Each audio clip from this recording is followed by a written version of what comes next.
Because I prioritize my work over household chores. My mother-in-law criticizes me, saying, "Don't use your work as an excuse to avoid doing household chores." My husband said, "This is my house, so you should be the one to leave," and he did not oppose filing for divorce. Furthermore, my husband refused to express his feelings in words. Even when I asked him again, "Are you really okay with this?" he did not give me a satisfactory answer. I believed I was supporting my husband. My name is Emma Adams, and I am 35 years old. I work for an IT company. And soon, I will be celebrating my first anniversary with my husband, Jamie, who is 3 years younger than me and a colleague at work. We met through our common friend. Initially, I was not interested in younger men, but I was drawn to Jamie because he made an effort for me, and I decided to date him. It did not take a year from dating to marriage, and I felt very happy knowing how deeply he thought of me. After marriage, at Jamie's request, we started a new life in a newly built condominium in New York City. Both of us were working, so we decided to do household chores together, but Jamie, having lived at his parents' home for a long time, had never even washed dishes. At first, I taught him while doing chores together, but gradually, Jamie stopped doing any chores at all. Perhaps because our dating period was short, Jamie's negative aspects began to appear one after another after marriage. Although we work for the same company, we are in different departments. Jamie's department is relatively peaceful, and he comes home earlier than I do. Even though I asked him to at least prepare dinner with store-bought items, when I come home, Jamie leaves his clothes scattered around and is engrossed in gaming while lying on the sofa. Honestly, when I come home tired and see this scene, I can only sigh. Jamie just laughs off my words, and the situation does not change at all. I am already feeling serious anxiety about my married life with Jamie. Yet, there is someone who causes me more trouble than Jamie. That is Jamie's mother, my mother-in-law. She was silent at first, but as soon as we filed our marriage registration, her true character showed. She adores Jamie and visits our house whenever she has free time. My mother-in-law lives in the neighboring state, and I think it is hard for her to visit. But Jamie is paying for her travel expenses. Every weekend she comes and complains about my way of doing household chores.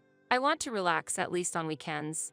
But it seems that the concept of consideration does not exist for my mother-in-law. What she always says is, "It's unfortunate for Jamie to have an older wife. I am only 3 years older than him, and I do not see it as a problem." Nevertheless, for my mother-in-law, it seems to be material to demean me. Moreover, she absolutely believes in Jamie's excellence. It may be natural for a mother to be proud of her son, but her excessive attachment to Jamie is somewhat abnormal. I feel this is Jamie's responsibility as well. Because he tends to exaggerate his stories a bit, perhaps out of insecurity, he doesn't care if it bothers others. Even if I point this out, he argues back saying he wants to please his mother, and I cannot respond strongly. However, as a result, my mother-in-law has come to believe even more that Jamie is excellent. She often praises our condominium, saying, "Living in such a wonderful place is fantastic. The interior is modern and stylish because it is new." That's right. I'm a bit troubled because my friends are jealous, Jamie says. My mother-in-law listens intently to this story, looks at me, and sighs exaggeratedly, saying, "Why did Jamie marry such a person?" She always says, Jamie could have hoped for a younger and more attractive partner, and urges me to be thankful for the good life Jamie has provided. Jamie only gently pacifies his mother, and she seems to see me as a pitiful older woman dependent on Jamie. Despite my desire not to start a conflict in our new marriage, I have ignored my mother-in-law's words. However, Jamie has gradually become more arrogant and, conspiring with his mother, has increased his contemptuous behavior towards me. Moreover, without consulting me, he started preparing a room for his mother to stay, suggesting an unused room for her. When I couldn't stand it anymore and confronted Jamie, he shouted, "Be quiet. I am the master of this house," and completely rejected my opinion. One day, Jamie made a huge mistake at work, angering a client to the extent that they decided to cut off all future dealings with him. Losing this deal would be a significant loss for the company. To visit the client early the next morning, I had to prepare for a few days' stay away from home, so I decided to go back to my house immediately. Jamie was already at home but avoided making eye contact with me. Meanwhile, as usual, my mother-in-law spoke to me while I was packing. I briefly explained that I would not be home for 2 or 3 days because of a business trip, to which she retorted, "You are being so arrogant. Are you really going on a business trip? Aren't you just going out to have fun?" I didn't have the energy to deal with her, but her words did make me a little angry. When I asked, "Hasn't Jamie told you anything?" Jamie stiffened in surprise. He probably only told his mother what suited him, as usual. Who do you think is to blame for my situation? Jamie gave me a signal as if not to let his mother find out. I was fed up and continued packing, ignoring my mother-in-law. She probably didn't like that attitude. Because I prioritize work over home life, my mother-in-law criticizes me, saying, "Don't use work as an excuse to avoid doing household chores." Since getting married, I have tried to balance work and home responsibilities. In fact, it was Jamie who promised to share the household duties. Yet, he has not helped at all since we got married. Why am I the only one being blamed? Even when I protest, I am loudly scolded. Don't complain about living a luxurious life with the money Jamie earns, and eventually, I was told to leave the house. Even though I was told to leave, this is my house. But such a daughter-in-law is not part of the family. Divorce Jamie and leave, I was told. I am just astonished by my mother-in-law's one-sided claims and cannot argue back. Jamie just stays silent and says nothing. Jamie, your mother says this, but what do you think? I asked. Deep down, I had a little hope in Jamie. However, Jamie's true feelings were different from my expectations.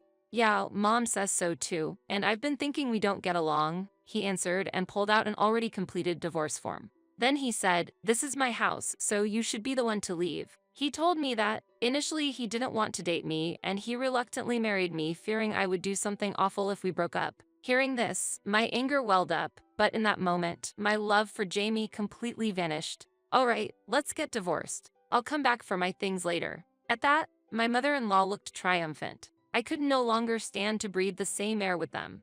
But there was one thing I needed to confirm. Is Jamie planning to stay in this house? Jamie looked surprised. Then he said, "That's what I'm thinking," and as if he had an epiphany, he continued, "I see, you don't want a divorce. But it's already decided. As a peaceful divorce, he stated there would be no compensation." I couldn't help but feel a dissonance with Jamie's remarks. I acknowledged, packed my things again, and left the house with the divorce form Jamie had given me.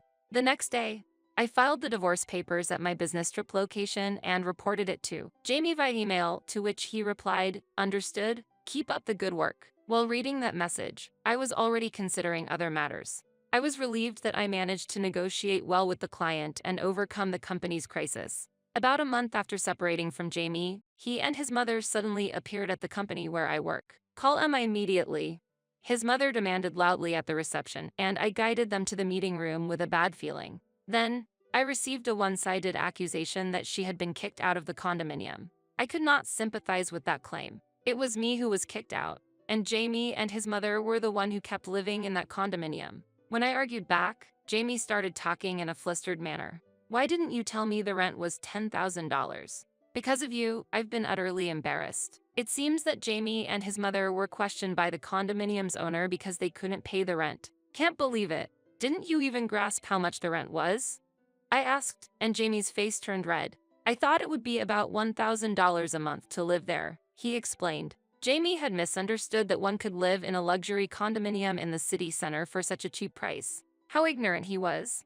It seems he hadn't even tried to do a little research, which would have made this clear immediately. Maybe he finally understood why he was so envied. However, unable to escape the sense of superiority he had gained and not wanting to be driven out of the condominium, Jamie demanded, "Even though we're divorced, we're still husband and wife, so you should continue to pay the rent." I couldn't comprehend what he was saying and let out a strange sound. His mother also, as if supporting Jamie's claim, said, "Yes, spouses support each other. Since Jamie is in trouble, you should help him. Once divorced, we are complete strangers. Their future has nothing to do with me. His mother has her own home where she originally lived, so she should return there." However, thinking she could live with her son, she had already given up her house. Jamie argued, "If I can't live there, I won't be able to brag to others," and lamented that he would be pitied for being laughed at. "That's why you should earn your own money and pay the rent," I responded, but it was useless to explain anything to Jamie.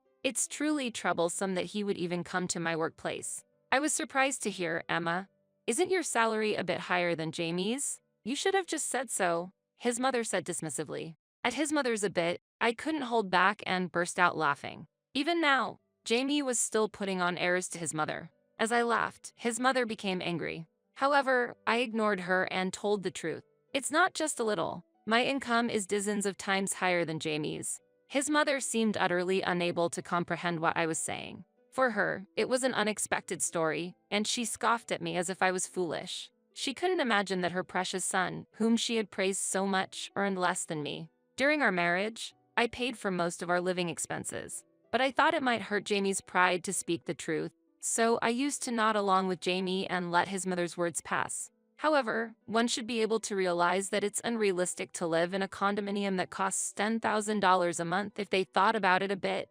Yet his mother refused to believe anything I said. Mom, it seems Emma is regretting things too. Maybe we can start over?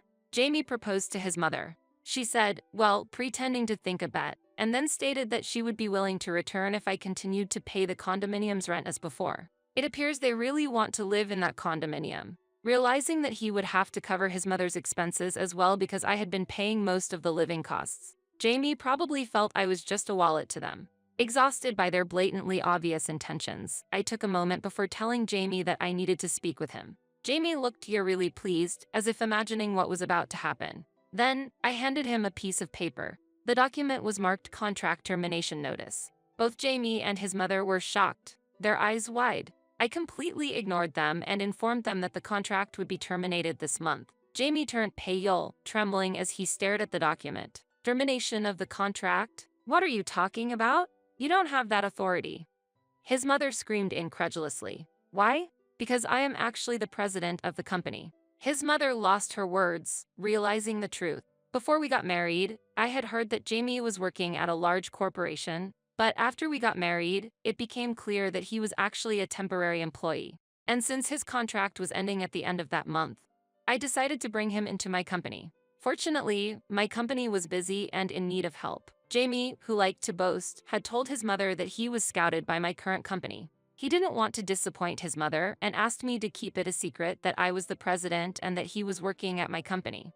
I also wanted to avoid any trouble, so I went along with his story and didn't respond to anything his mother said. Since we started working together, I kept our marital relationship a secret at the company to avoid mixing personal and professional life. Therefore, only a few people in the company knew that Jamie was my husband. However, his work performance was poor, and I was constantly dealing with complaints from colleagues.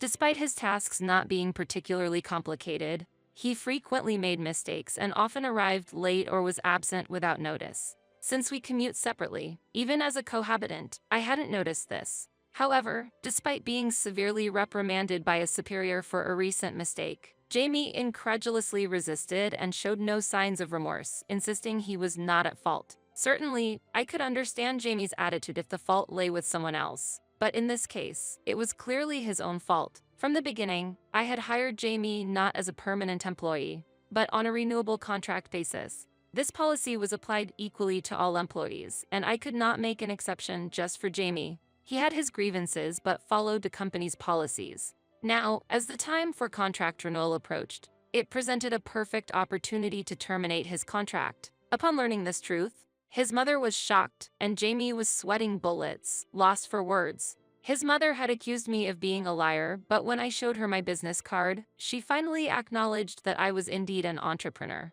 Thinking there was nothing more to discuss with them, I urged them to leave the room. You are suitable as my daughter-in-law, his mother suddenly declared, straightening her back and looking me in the eye. I was taken aback and lost for words. When I questioned her, she said there was no objection to me being an excellent president and a spouse for her outstanding son. She revealed that her interference was meant to test my character and that she had accepted me from the beginning. I was completely dumbfounded by this sudden change in her attitude, and rather than feeling upset, I found it refreshing. Jamie agreed with his mother's opinion and tried to persuade me not to be so stubborn. He had interpreted my decision to terminate the contract as a way to get his attention. Moreover, while they wanted me to continue working, they started planning for Jamie to take over the household chores. I was completely astounded by the leap in their conversation. When I stated that I was not interested in repairing our relationship, "What are you talking about? What's wrong with Jamie?" she retorted. Had she forgotten that Jamie had lost his job? Moreover, it was clear that being with Jamie would only lead to difficulties. For me, the relationship with Jamie was nothing but a disadvantage, and I no longer felt any attraction towards him. I wondered how to make them understand. If I had to force them out, there was a risk they might cause trouble at the company again. While I was pondering, "Why do you need to think so much?" I'm saying we will forgive you." His mother couldn't help but make an even more outrageous statement. As I sighed and argued back that I was not in a position to beg for forgiveness, Jamie furiously shouted, "Filing for divorce on your own is against the law." However, it was Jamie himself who had initiated the divorce, and it was done with mutual consent. His selfishness was astounding. "I'm fed up. I don't want to have anything to do with you anymore," I stated clearly. "Even if we become unhappy, you don't care?" They counted. "I don't," I affirmed, and they started breaking things in the room while calling me a demon. At that moment, a security guard, noticing the loud noise, rushed in and they were expelled from the room.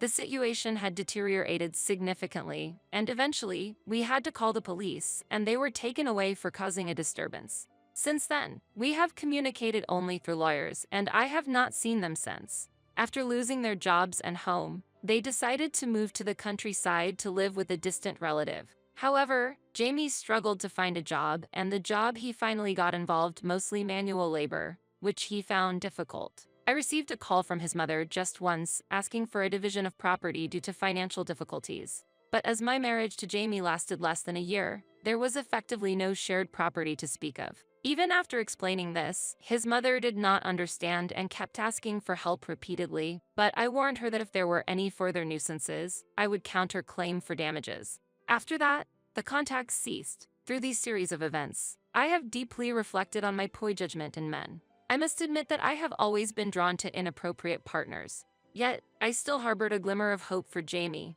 Perhaps he had been eyeing my financial status from the beginning, but I hadn't realized even that fact. I have decided to keep my distance from men for a while and have chosen to adopt a cat in my new home. I had previously given up on having a cat due to his mother's allergies, but now I no longer need to restrain myself. I have resolved to live a life just for myself from now on.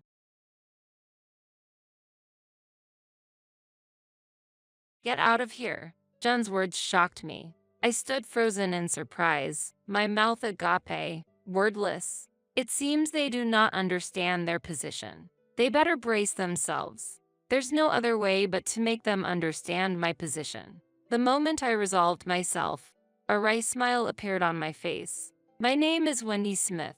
I am a 52-year-old full-time employee at a certain food manufacturing company. Being a full-time employee at this age often leads to the misunderstanding that I am single. However, I am not single. I married John in my 20s, and soon after, we had our son, Matt.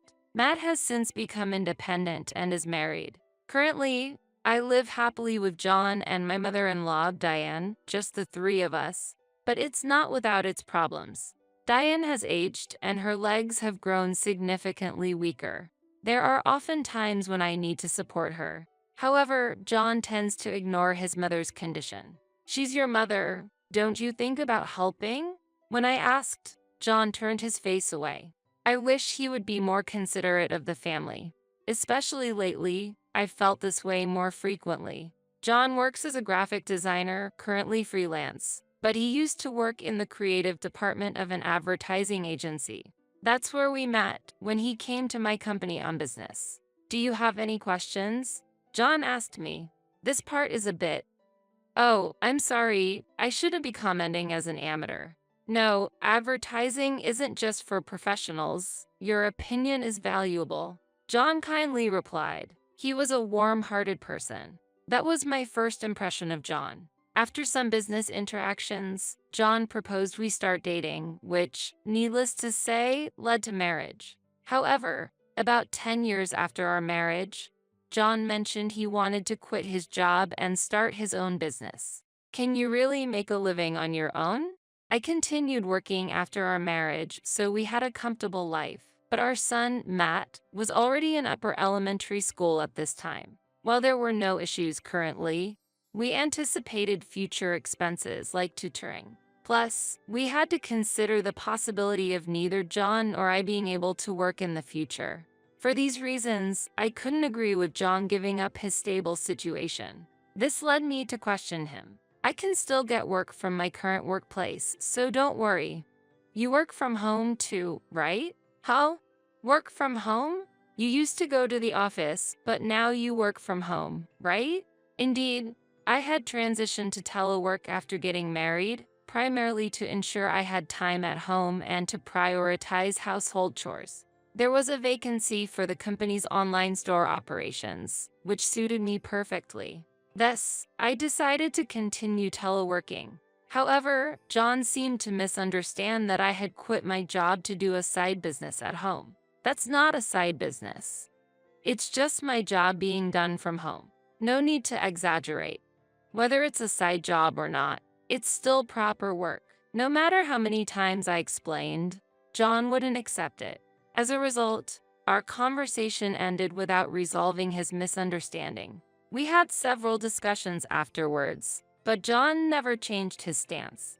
In the meantime, John quit his job and started his own business. I couldn't hide my anxiety, but contrary to my fears, John's business was doing well. He looked happier and more relaxed than before. It seems to be going well. Yeah, I get work through connections from my previous job, and I can spend weekends with Matt, so it's really good. That's great. I felt relieved. However, a few years later, a new problem arose, which I brought up to John. Putting mom in a nursing home? Yes, your mother herself wants it. She's become less mobile and wants to be admitted. What do you mean? John's interrogative tone left me speechless. I do want to take care of my mother-in-law. However, with both housework and my job, it's not that simple. Moreover, Matt is in middle school, facing high school entrance exams. With the need for support in various areas, I can't focus solely on my mother-in-law. After explaining these circumstances to John, he became visibly angry and vented his frustration. So, you plan to abandon my mother? It's not like that. But your mother herself. But that's what it comes down to, isn't it? If it's too hard, you could just quit your side job. I was at a loss for words to John's remark. In reality, our household's financial situation depends on my income. John contributes, but it's a small amount. If I quit my job, we wouldn't be able to make ends meet. However, I couldn't convey this reality to John. He has a high pride, and knowing I am the main breadwinner might upset him like a child. It could lead to divorce, and in the worst case, he might leave the house. In that case, I wouldn't be able to take care of Matt and my mother-in-law alone.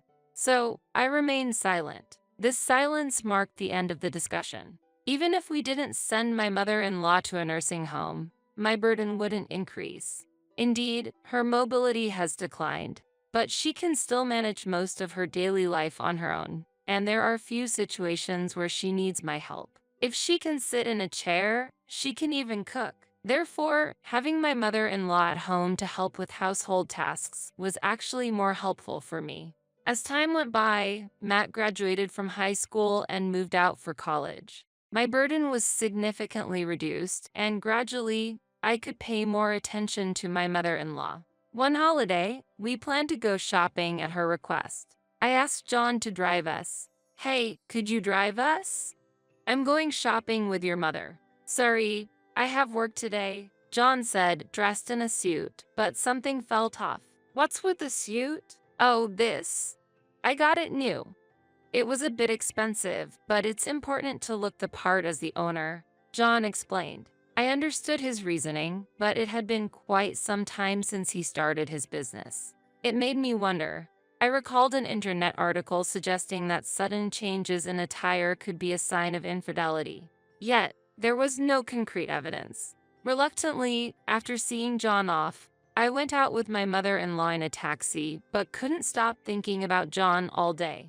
Was he really having an affair? Since then, I've had my doubts about John. I thought about confronting him directly when the opportunity arose. Days passed without him showing any suspicious behavior. Time simply flowed on. Eventually, Matt informed us of his employment and later his marriage. Despite this, I couldn't find any solid proof of John's infidelity. I can't find evidence of infidelity, but now that Matt has his own family, maybe it wouldn't be a problem if we divorced. Just when I was contemplating this, my mother-in-law injured her leg going to the bathroom at night. Fortunately, the injury wasn't severe, but she was quite shaken and suddenly brought up this topic. I've decided to go to a nursing home after all, and I have a request for you.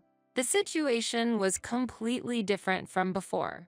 If I chose divorce, my mother-in-law could be left alone. This thought made me unable to refuse her request. I decided to act according to her wishes. That was 6 months ago.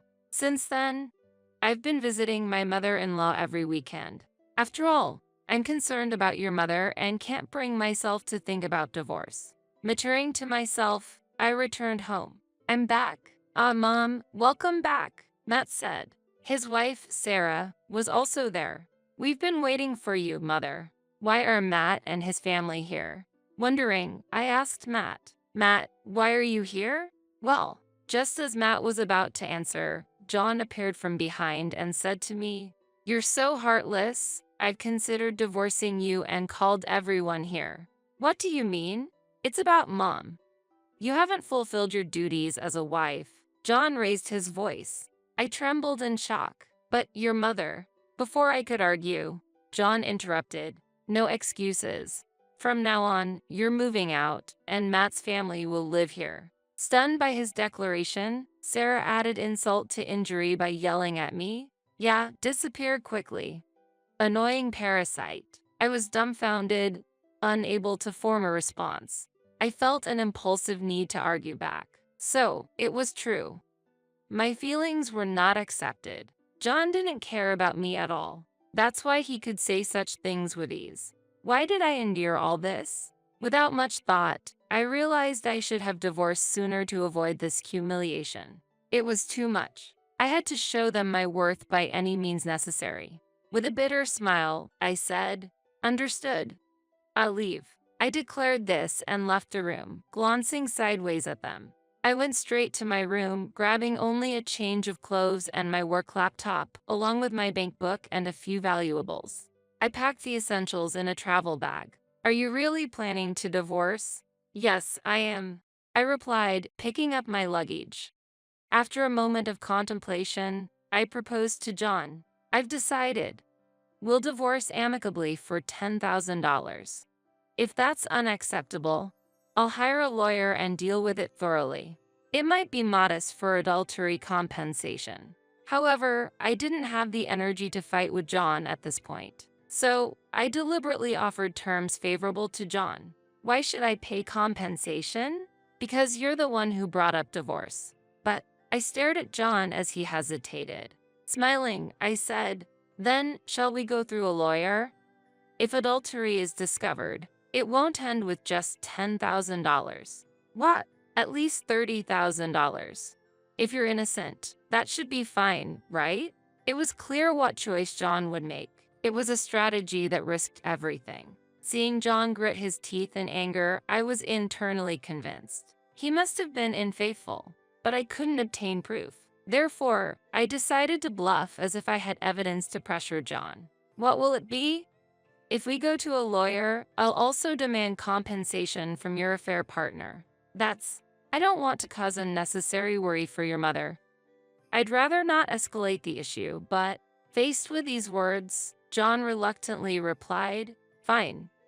I'll pay $10,000 within this week. That's fine.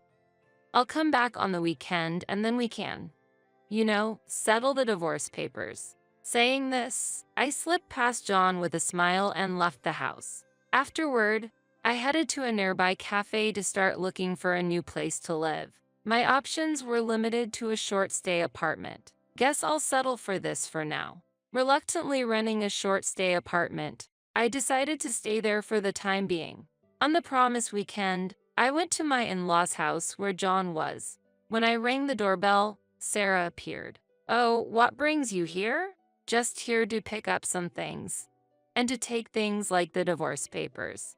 "I see." Sarah's dismissive attitude was evident. I couldn't understand why Matt married someone like her. Entering the house, John was waiting with an envelope on the table. "Here's the divorce paper. The compensation is also enclosed." Understood. Inside the envelope were the signed divorce papers and a bundle of $10,000, which I put in my bag. "I'll leave the moving of my room's items to a mover. Do whatever you want." John was clearly in a bad mood, despite being the one who suggested divorce. I couldn't understand why he was dissatisfied. Shaking my head, I proceeded with the moving preparations. When all was done, I handed John a bank book. This is the account book for depositing living expenses. I've been doing it until now, but from now on, please make sure to deposit it directly. I get it. John almost snatched the bank book from my hands, acting like a child. I sighed internally and headed to where Matt and Sarah were in the living room. I have something to tell you. I don't have anything to say to you, though. Here, take this. When I took out the bank book, Sarah's attitude changed instantly. What? Are you giving us money? No, that's not it. This is the account book for living expenses. Oh, is that so? Sarah's disappointment was palpable. Matt will deposit the living expenses there for you to use. So tedious. Annoying. Sarah muttered under her breath. Pretending not to hear, I told her, the management of living expenses for John and the rest of the family will now be your responsibility. Understand? Yes, I got it. Sarah responded without much enthusiasm. I left there with a sigh. After handing over the account book for living expenses and obtaining the divorce papers, my connection with John and his family was severed. I felt a sense of relief. A few days after that exchange, while I was working in my room, my smartphone rang unexpectedly. Who could it be? At such a busy time. I sighed and checked the screen to see it was Matt calling. Isn't it his work hours? It was just past 10 a.m. There was still time until lunch break, so it might be an emergency. With that thought, I pressed the answer button. Hello, Matt? Is something wrong? Hey, Mom, where are you? I'm at home. What's up? I asked, only to be met with an unexpectedly loud response from Matt. The account is empty. What's going on? Surprised by the volume, I momentarily pulled the phone away from my ear. Putting it back, I asked, are you talking about the account I set up for living expenses? Obviously. Why is the account empty? We can't make ends meet like this. Indeed, that was the case. I deliberately left the account empty. The contents were from my income, and I felt no obligation to leave anything for them. Thinking this, I asked Matt, haven't you deposited any living expenses yet? Matt struggled to find words in response. Something was off. What was happening? I asked again for confirmation. So, you haven't deposited any living expenses, have you? That's right. I thought you would take care of it. Why would you think that? We no longer share the same life, I pointed out. Matt fell silent at my words. I continued, I should have made it clear to Sarah as well. You were supposed to deposit money for your own living expenses. You did say that, but what's so difficult about contributing your earnings to the family? At that moment, Matt whispered, I got laid off. What? Say that again? I lost my job. I have no salary. I raised my voice. What? You got fired? That's right. The truth is, he started explaining why he had returned home. Matt spoke about the events that led to his return home just before it happened. He had made a significant mistake at work. Normally, a mere mistake wouldn't lead to dismissal. However, it seemed Matt tried to blame his subordinate for the failure. Revealing the mistake would mean losing a chance for promotion and facing a salary cut, a blow to his pride. Driven by selfish motives, he attempted to shift the blame. But his actions were quickly discovered, leading to his inevitable resignation. What about severance pay or unemployment benefits? Can't you live off those? There's nothing left. I've used it all up. After losing his job, Matt had been dipping into his savings to scrape by. He mentioned that living on unemployment benefits made life easier than expected. He should have found a new job during that period. But Matt took no action, overconfident in his abilities. Believing he could find a job anytime, he spent his days playing around with Sarah instead. By the time he seriously started looking for a job, he was rejected everywhere. In this dire situation, John's offer to move in came. I was planning to live off Dad's money. But upon arriving, Dad firmly said he had no money. That's unfortunate. Mom, could you just deposit this month's living expenses in the account? Matt pleaded. I replied, "You're joking, aren't you? This is not joke. I'm serious." "Well, if this is not a joke, it's payback then. You all kicked me out, remember?" My firm words silenced Matt for a moment. However, he quickly retorted, "It was Sarah and Dad who kicked you out. I had nothing to do with it. You did nothing to stop it. Reflect on that. Goodbye." After ending the call, I set my phone to block his number. Hopefully, this would make them reconsider. Smiling, I waited for any contact from the other two, but received nothing from Sarah. About a month has passed since my separation from John. I might get some contact from John. Glancing at the calendar, I realized it's the end of the month. Perhaps I might hear from him today. Holding on to that expectation, my smartphone alerted me to a new email. It's here. The sender was John calling for a gathering. Fortunately, it was Sunday, and I had no plans. With anticipation, I headed to the designated meeting place, guessing what John might propose. I was curious about how he would react when he knew everything. Upon arriving at the designated cafe, John was already there. "Sorry for being late." I greeted him with a smile and took a seat opposite him. Next to him sat Sarah. She looked displeased as I examined her. "Don't stare at me like that." "Sorry, but what's the reason for all of us to be here?" "It's about an important discussion related to our household's financial situation." Sarah frowned and was clearly upset. "That's bound to be the reason, I suppose." I thought to myself, looking at John. He started to speak hesitantly. "Actually, we got a call from the real estate management company." "Do you know anything about it?" "Real estate management company? What about them?" As I posed the question, Sarah looked at me angrily. Pointing at me, she raised her voice. "You must know something. Be honest, even if you say that." I pretended to be confused. John leaned forward. "The real estate company mentioned something about rent, but we own our house." "That's true." When I told them it must be a mistake, they even brought up suing us, John said, tapping the table with his finger, his anger evident. Seeing his frustration, I decided to reveal the truth. "Did you actually deposit the living expenses?" Yes, I did." "That's a lie. If you had, we wouldn't be in this situation." I counted, and John's face showed surprise. Smiling, I shared the truth. "The rent in question is for the family home. It should have been paid from the account I gave you." "Wait a minute. We own our own home. There's no need to pay any rent." "Well, the truth is, your mother sold the house, so your family no longer owns it," I explained. John and Sarah looked puzzled by my explanation. I then began to detail the whole story. A while back, when the decision was made for my mother-in-law to move into a nursing home, there was one obstacle. Although her pension could cover the monthly payments, she couldn't afford the lump sum required for admission. I suggested a lease-back option to her. With this approach, she could remain in her familiar home while securing the necessary funds. However, this meant that regular lease payments would become necessary. So, I decided to allocate the $500 you were supposed to contribute monthly to the household for this payment. What about the living expenses then? I was covering those entirely, which amounted to $2,000 a month. John and Sarah were visibly shocked. If you had properly provided for living expenses, it would have just been deducted for the payment. But once you understand, please make the transfer promptly and continue to do so in the future. Okay?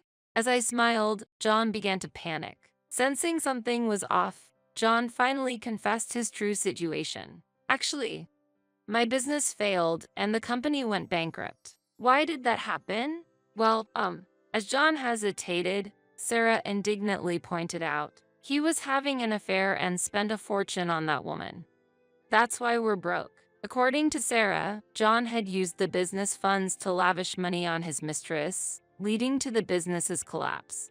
Unable to tell me directly, they hoped for Matt's financial support by inviting him and his family home. "It's all Dad's fault." "No, that's not." "How is it not your fault?"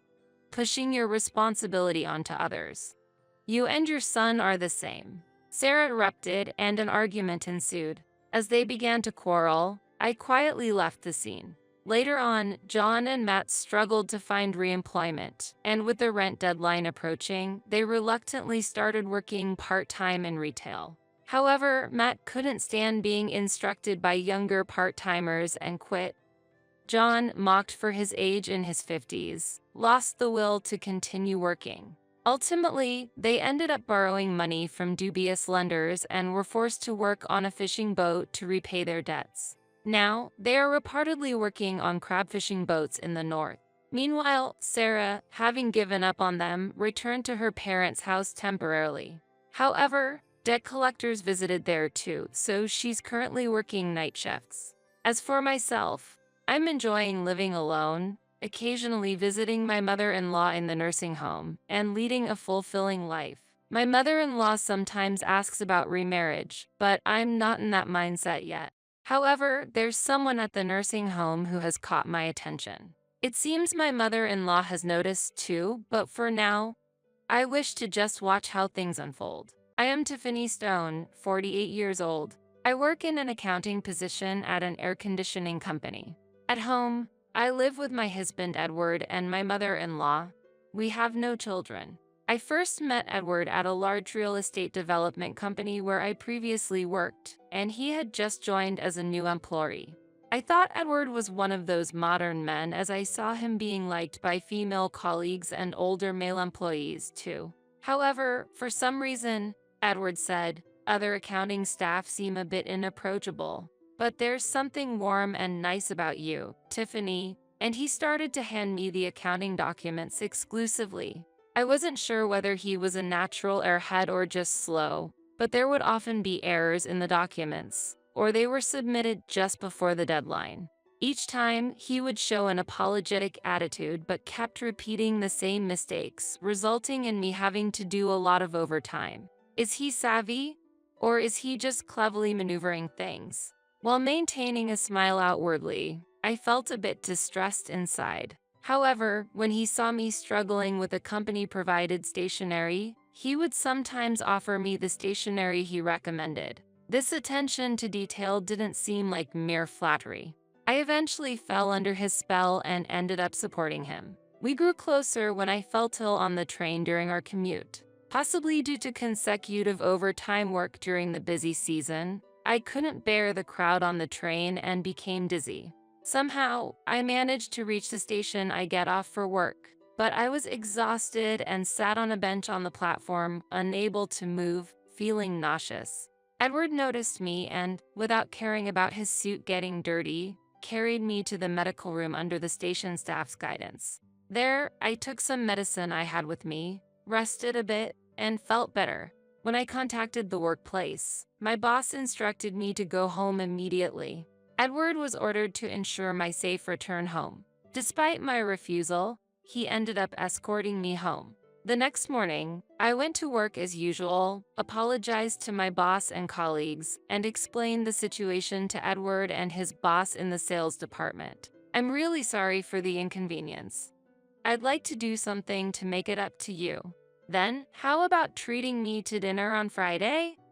I'm a bit strapped for cash right before payday, Edward innocently requested, and I agreed with a laugh.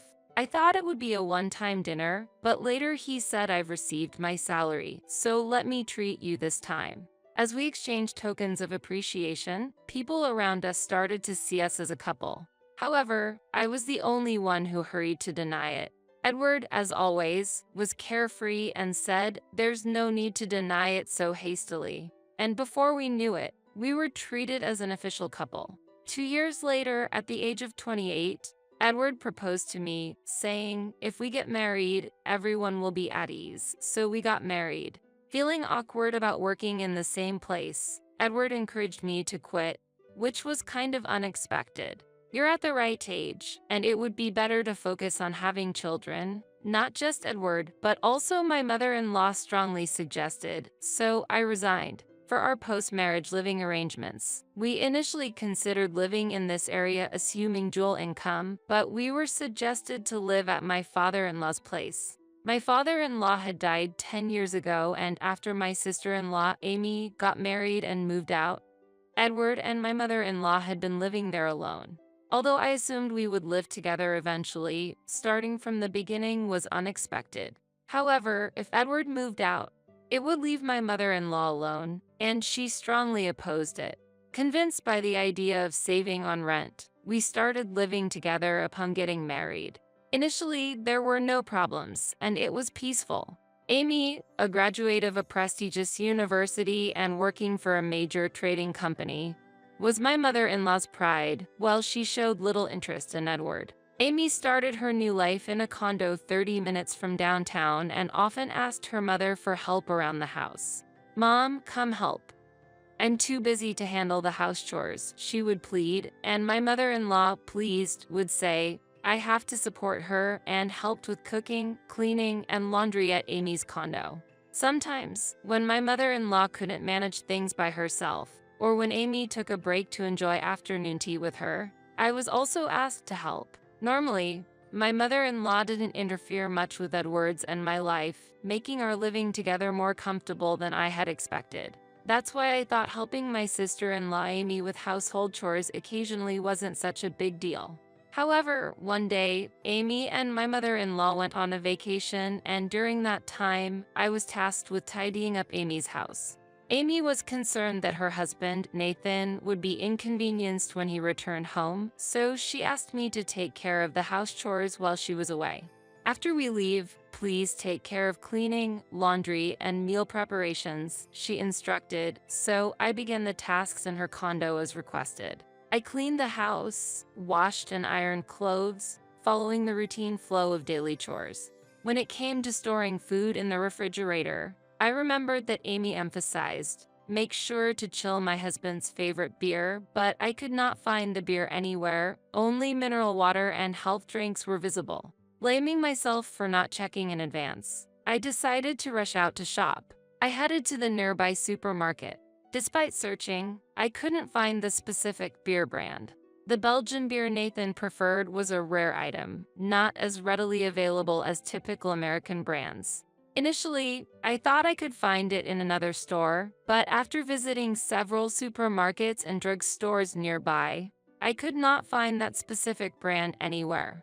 At that time, map apps were not yet common, and I was not very familiar with the area where Amy and her husband lived. It was challenging to know what each store carried, and as I visited numerous shops in search of the beer, I began to feel increasingly stuck. As time ticked away and my anxiety grew, I decided to catch a taxi as a last resort. I headed straight to a nearby department store and finally found the long-sought-after beer in the liquor section in the basement. I entered the apartment just a bit after 5 p.m. as the evening sky began to darken. Feeling fatigued after all the running around but not forgetting about the beer that needed to be chilled at Amy's house, I hurried over.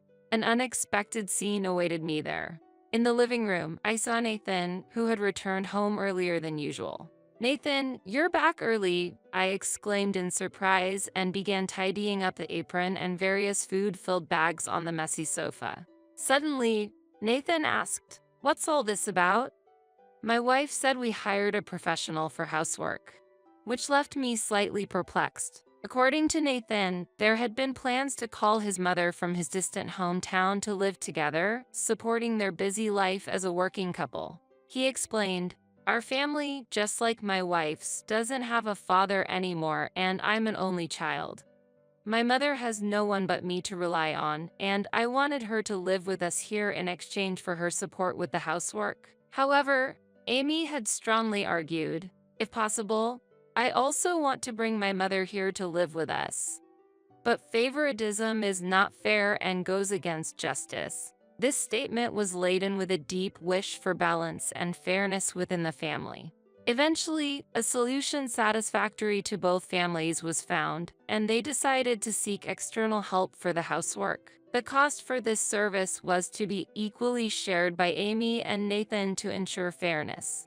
However, the actual situation was a bit different. Secretly, my mother-in-law and I were taking on the role of household support. When Nathan discovered this fact, he acted quickly and contacted Amy. Sensing trouble, Amy and my mother-in-law rushed back from the hot springs. but a fierce argument broke out between them due to Nathan's stern inquiry. Unable to leave, I stayed there.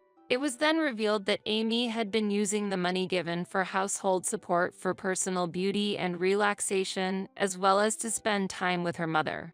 Ultimately, my mother-in-law stepped forward and offered a heartfelt apology. She promised to act more carefully in the future, managing to resolve the situation for the time being. The conflict subsided. However, not long after, it came to light that Amy had been giving gifts to a popular stylist at the beauty salon she and her mother frequented and were enjoying drinks together. Given the previous incident, Nathan, furious, refused any mediation from my mother-in-law, which eventually led to a divorce. Amy's marriage ended in less than 5 years without any disputes over asset division due to the rented condo, and the divorce was settled smoothly without claims for compensation from either side. Due to various speculations caused by them sharing the same workplace, Amy chose to resign and move to a different company, partly thanks to her getting scouted. She intended to start anew. However, due to the disappointment of not being able to achieve the career she desired, she directed her frustrations toward my mother-in-law and me. All this misfortune is your fault. If you had handled things better, none of this would have happened. You are the woman who has been an obstacle in my life. Amy vehemently blamed me. Despite the unfair accusations, they began to criticize me. At a time when I was struggling with not having children, my mother-in-law coldly said, I wanted to have a grandchild, but if the kid came from someone like you, it would have been hard to love them. Perhaps this was for the best, she remarked sarcastically. Shocked by such injustice, tears involuntarily flowed from my eyes. But what cut deeper were the words Edward uttered upon seeing me cry. It's too late to cry and regret your mistakes now. Why couldn't you have handled things better? The one who truly has a right to cry is me, he said with surprising coldness. Hearing those words, I was struck by a profound shock, realizing that Edward, despite knowing everything, was blaming me. I realized that in this house, there was no one on my side. Upon realizing that, I began to seriously consider divorce, but given my position of having resigned to focus on the home, it wasn't easy to vocalize thoughts of separation. While returning to my parents' home was a possibility, it felt awkward as my brother and his wife were already living there, especially since I was unemployed. Moreover, finding a suitable re-employment opportunity in my hometown seemed daunting. Amid these circumstances, I decided to aim for financial independence. Utilizing my network from my previous job, I discreetly found a part-time accounting position. I told my family, I feel guilty for not having children yet. I want to contribute to the household finances, and with tears in my eyes, I was able to obtain permission to work. I started work the following month, doing my utmost best, since I was fully aware of the risks of being criticized for neglecting household duties or pressured to quit my job, even on exhausting or physically challenging days, without compromising at work and seizing every opportunity for growth. I was promoted to a full-time position 2 years after starting as a part-timer. 5 years later, upon receiving an invitation from a former boss who was starting his own business, I transitioned to the current air conditioning company, where I have been happily engaged in my work. However, on the day marking our 20 years of marriage, while washing dishes in the kitchen after dinner, Edward, who usually spent time amiably with his mother and was indifferent to my presence, came to tell me, "There's something I need to discuss. Please come to the living room." Feeling this was unusual, I headed to the living room where Edward, without allowing me to sit down, announced, "It's already decided, but from next month, we will begin living with my mom and sister." As I was taken aback, my mother-in-law added, "Amy has said she needs some time to recover at home due to the stress of her new job affecting her health. It's best for her to relax at home during such times. Plus, having outsiders around is unsettling, right?"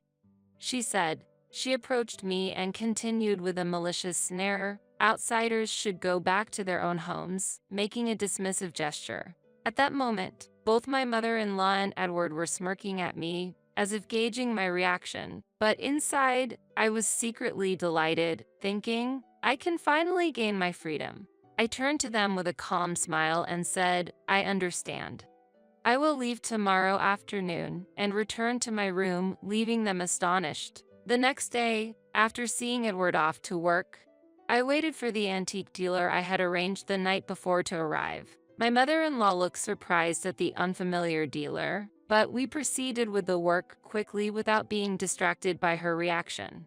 In the kitchen, we checked everything from the refrigerator to the microwave oven, dishwasher, fryer, my mother-in-law's beloved soda maker, the dining table set, and even the indispensable induction cooker. In the living area, the list included the television, air conditioner, robotic vacuum cleaner, AI voice assistant, the seldom-used hot carpet, and even the sofa set. We also quickly included the washing machine, Edward's room's PC desk and bookshelf, his air conditioner, my mother-in-law's and husband's bed and dresser in the estimate. When the dealer was on the phone talking to someone, my startled mother-in-law rushed over, exclaiming, Wait a minute, what are you doing? You can't just barge into the bedroom like that. After being sharply reprimanded by her, I replied with a smile, After all, I'm just an outsider in this house. I wanted to clean up my belongings before leaving, and just then, the movers I had requested arrived. In no time, the household appliances and furniture listed beforehand were being carried out one after another. My mother-in-law could only walk around in a daze, unable to do anything about the swift proceedings. Eventually, even the LED lights in the room were removed, and the dealers left. What remained were only Edward's PC, some bedding, and my mother-in-law's makeup. When she confronted me again, saying, Do you think you can get away with doing something like this? I replied, I've already consulted with a lawyer about the aftermath. I picked up my carry-on bag and left my in-laws' house. A week later, the lawyer I had hired informed me that Edward, my mother-in-law, and Amy had hurried to the lawyer's office on the day they were notified. When I arrived slightly later, I was greeted with, How rude of you to be late when you made the appointment. But the lawyer calmly stated, We did not summon you here. It's you who came and announced after being informed that we would be your point of contact from now on. Hearing this, Edward's energy deflated instantly. My mother-in-law stepped forward, saying, Since we're all here, let's talk. I can imagine you'd return easily after leaving like that, but if you show remorse, it's a different story. Asserting herself strongly while Amy and Edward nodded in agreement, assuming I would accept their proposal immediately. How overly optimistic. After exchanging a glance with the lawyer, he began, I don't believe Tiffany intends to return to her former life. We should discuss the procedures for divorce, asset division, and compensation. Shocked by this, the three of them erupted. Divorce is out of the question. How audacious to talk about asset division and compensation. On what right do you say such things? The argument escalated until the lawyer intervened with a loud cough. After the room quieted down, I stated, The divorce is already a foregone conclusion. If there's no agreement, we'll proceed with mediation or court. They tried to protest again, but a cough from the lawyer silenced them. Following a private discussion, they surprisingly quickly signed the divorce papers. However, when the topic shifted to assets and compensation, their demeanor dramatically changed. It's outrageous to split the assets. You were just a part-time employee and essentially dependent on Edward. They began shouting. I regret ever having you as a wife. We should be the ones demanding compensation. They criticized harshly. What I then presented was a copy of the household ledger for the past 5 years and related bank account statements. At first, they seemed unable to grasp the situation, but as the lawyer elaborated on the details, their expressions gradually changed. In fact, I had been bearing the majority of the living expenses during that period, amounting to about $3,200. That's impossible. I was contributing $1,500 to the household every month. Edward protested. Despite Edward's objections, when compared to the $1,500 he claimed to contribute, The installment payments for Edward and my mother-in-law's credit cards were nearly the same at $1,420. Even though his salary was deposited, it merely passed through. On the other hand, the $3,200 from my salary covered everything from the mortgage for home improvements to the loans for both of their cars, daily groceries and utilities, and even loans for furniture and appliance purchases. During these 5 years, Tiffany worked as the chief accountant at her current workplace. She allocated almost the entire amount to the household expenses, totaling about $190,000. After such contributions, still being treated as a parasite is extremely unfair, don't you think? The lawyer stated, yet they read through the copies eagerly while astonished, faced with the undeniable truth. Later, perhaps understanding their disadvantageous position, my mother-in-law suddenly softened her tone. Tiffany, we were once a family, weren't we? Let's stop the conflict and move on peacefully in our separate ways. Hearing this, I replied, indeed. In a fit of anger, I sold the furniture and appliances. Let's both act maturely. I then requested the lawyer to prepare a mediated divorce document. The divorce agreement stated that both parties would relinquish their claims to asset division and compensation. This marked the end of our 20-year marriage. However, the saga didn't end there. 2 months later, through the only social media I hadn't blocked, I started receiving numerous messages from my mother-in-law and Edward. Initially, I ignored them, but the relentless messages throughout the day became unbearable. I decided to face them one last time at the lawyer's office. Arriving early, I found Edward and the others already waiting, their demeanor unchanged yet visibly more haggard. Upon spotting me, Edward raised his voice. Is it true you purchased a new apartment? I had chosen a property unrelated to his company. But it seems like news travels fast. My mother-in-law also angrily inquired, where did that money come from? Isn't it shared property from our marriage? I calmly addressed their accusations, showing them the document regarding the relinquishment of asset division we had agreed upon. Edward and my mother-in-law seemed to have forgotten this inconvenient truth, expressing shock before protesting. That's the same as being deceived. The problem is you kept secrets. The lawyer intervened. The funds for Tiffany's apartment came from exercising stock options at her new job, which is not subject to asset division.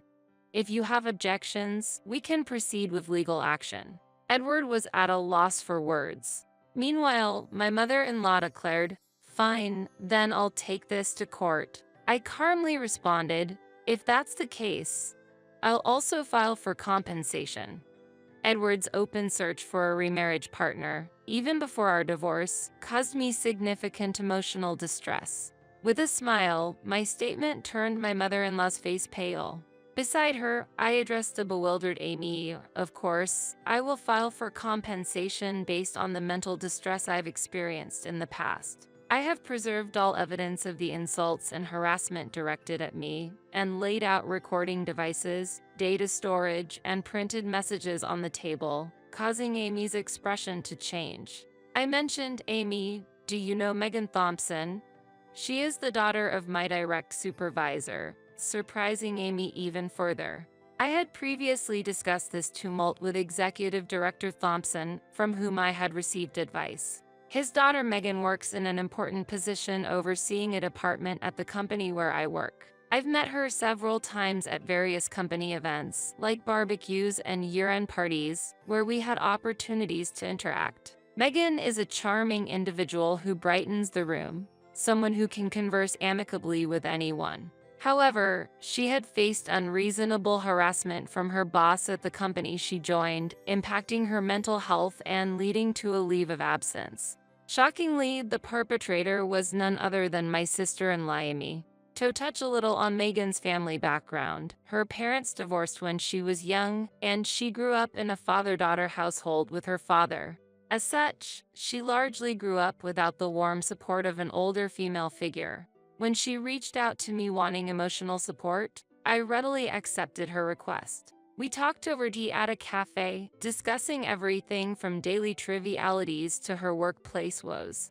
In the course of our conversations, Amy's name came up. I was surprised. It later emerged that Amy wasn't on leave due to illness, but had been ordered to stay at home because her inappropriate actions towards Megan had become an issue. I felt a strong sense of urgency and got the final push to proceed with the divorce due to a clear reason. I anticipated that if my sister-in-law Amy lost her job, she would almost certainly move into our house. Such a scenario would put me under further financial and emotional strain. While pondering how to proceed with the divorce advantageously, I was unexpectedly kicked out by Edward and my mother-in-law, which serendipitously turned the situation in my favor. To capitalize on this opportunity, I exaggerated selling off furniture and appliances.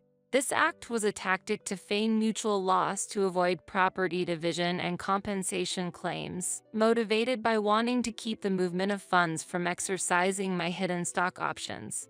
Due to Edward and my mother-in-law's wasteful nature, our savings were meager, and a strict division of assets would have left me at a loss. Thus, I cleverly strategized to protect my position while favorably navigating the divorce. I understood that claiming compensation from a party without the means to pay would be futile, even if I won. Hence, I emphasized my contributions to living expenses, creating a semblance of indebtedness to influence them to accept the waiver of property division. Edward, my mother-in-law, and Amy eventually grasped the situation. They felt relieved, thinking that expelling me from the family would restore their peaceful life. But their assumption was naive. The decline in their living standards after my departure was stark, especially my mother-in-law, who, as I had pointed out earlier, continued to proclaim loudly to friends, relatives, and even distant acquaintances that she was planning to sever ties with a daughter-in-law who could only manage part-time work and wouldn't even give her a grandchild. Moreover, she was actively seeking matchmaking opportunities for Edward, saying, "If you know any suitable young ladies, please introduce them to my son." The list of ideal daughter-in-law criteria she proposed was unrealistic and laden with unfairness. These demands were not only anachronistic but also crossed ethical boundaries, reflecting her detached personal desires. She was overly fixated on youth as a factor in a prospective wife and generally dismissed the idea of having extensive social experience. She also expected the daughter-in-law to sever ties with her family and to receive a certain amount of assets upfront from them, an exceedingly unfair demand. Additionally, she required medical proof of the woman's fertility before marriage, an extreme request that disregarded human rights. These conditions shocked everyone with their excessiveness and irrationality, subjecting my mother-in-law to widespread criticism. Every one of her utterances emanated from a deeply egocentric view, finding no sympathy from listeners. Under these circumstances, there was no room for serious consideration of her proposals, further highlighting her unrealistic demands. The outlandishness of her conditions alienated and disappointed all who heard them. Despite her attempts to impose her unrealistic expectations, the response from those around her was distinctly cold and dismissive. Even with additional criteria like beautiful, stylish, and tall, everyone sensed the emptiness of those demands, and no marriage proposals were forthcoming for Edward. Subsequently, as my mother-in-law hastened the search for marriage prospects, she faced increasing rejection and was ignored by those around her. As news of our divorce spread, they became the subject of local gossip, known as the embarrassing mother and child. Previously arrogant, my mother-in-law could no longer withstand the harsh judgment of society and began to seclude herself at home. Occasionally, cries and the sound of breaking dishes emanated from their house, becoming a whispered topic among neighbors. It seems my mother-in-law has been unable to control her emotions since I left the house. Once using me as an outlet for her stress and finding solace in shopping and trips, she may now be unleashing her frustration within the confines of her home. As for Edward, since he had left all financial management to me, he was clueless about handling money. Even after the lawyer explained the situation, he still overestimated his abilities. However, the mother and daughter duo, supposed to take over house chores, found them too bothersome and neglected their responsibilities. Their meals resorted to takeout or department store food, relying on cleaning and laundry services, leaving other minor administrative tasks unattended. Consequently, their finances collapsed within just 2 months. Edward had to retrieve his credit card from his mother, and his diet became simple and unbalanced. I heard that his meals now consisted of toast and coffee for breakfast, cup noodles for lunch, and discounted food for dinner. Laundry was done in bulk when clothes ran out, and cleaning was focused only on visible areas, leading to a decline in Edward's health due to poor nutrition and hygiene. Once youthful-looking, he gained weight, his skin worsened, and his hair became greasy, diminishing his former charm. Clients complained more and more, especially since appearance is important in sales, resulting in his reassignment to a back-office role and a salary reduction. Acknowledging this wake-up call, Edward reached out through the lawyer, expressing a desire to sever ties with his mother and sister and start anew with me. However, since I had instructed the lawyer to prevent any contact with me under any circumstances, the lawyer firmly rejected Edward's wishes. He was warned that if he tried to force his way into my workplace or new home, the police would be notified, preventing further contact. Amy, another key figure in this saga, faced stern criticism from Megan, who I had informed about the situation. Megan exclaimed, "What's wrong with you? And here I thought you might have changed at least a little bit after what had happened between us. Blaming Tiffany for your divorce and continuing such harassment. How spiteful can you be?" When Megan contacted her employer to resign, she was asked about her reasons. She explained, "It's a personal matter not directly related to my work," but then detailed the issues to HR and administration. After seeing everyone's shock, she said, "I acknowledge there were imperfections on my part too. I believed we could compromise and cooperate for the company's benefit if there was genuine remorse. However, I assert that this is not feasible." Submitting her resignation, she added, "Working under her guidance again would be mentally impossible." Megan smoothly completed her resignation process and transferred to another company in the same industry, which allowed her to work from home until her health fully recovered. At her previous company, her sudden resignation, despite being on leave, shocked her colleagues and superiors. The news that her departure was due to relentless harassment from Amy spread internally and externally, exacerbating the situation. This rumor quickly disseminated, significantly affecting the company's atmosphere. Colleagues and juniors who respected Megan began to seriously reconsider their career paths, leading to a wave of transfers and resignations. Megan's decisions had a profound impact on many lives. The company's management recognized the severity of the situation and convened an emergency meeting. They decided to swiftly transfer Amy to a related company in another region as an immediate solution. Although this decision was hard for Amy to accept, it was communicated with a firm stance of no other options. Initially resistant, Amy had to begrudgingly accept the transfer when faced with the threat of a possible layoff. Even in her new environment, her past actions preceded her, leading to inevitable isolation within the new office. Surrounded by colleagues who avoid her except for necessary work-related conversations, Amy spends her days in solitude. Considering resignation and yearning to return to her hometown, Amy faced relentless criticism from Edward and her mother. "You'll just be a burden if you come back unemployed. Who do you think caused all this misfortune?" They rebuked her, completely rejecting her by saying, "You're the calamity itself that brought disaster to this house." These events starkly illustrate the tragic circumstances Amy was facing. I heard she is now working in a quiet, out-of-the-way department of a subsidiary, a far cry from her former self, becoming a humble and unnoticed presence, diligently focusing on her tasks. She has transformed into a shadow of her former vibrant self, attracting no attention and blending into the background. My own life has also reached a significant turning point. After settling the tumultuous events, including officially ending my marriage with Edward, I embarked on a new chapter with Executive Director Thompson, encouraged by the warm recommendation of his daughter, Megan. Reflecting on the 20 years with Edward, I initially had little interest in remarrying. However, Megan encouraged me, saying, "Marriage can change significantly depending on the partner you choose." My father may be older, but he is truly a rare gem. Indeed, in less than a year with Executive Director Thompson and Megan, I've experienced more smiles and happiness than in the 20 years with Edward. Having a partner to share the joy of expressing oneself and living freely brings an immeasurable sense of happiness. While I sometimes regret not making this decision sooner, dwelling on past regrets is a waste of the present, which is invaluable. Moving forward, I am determined to cherish the new family life with Megan and Executive Director Thompson, building a richer and more peaceful future together.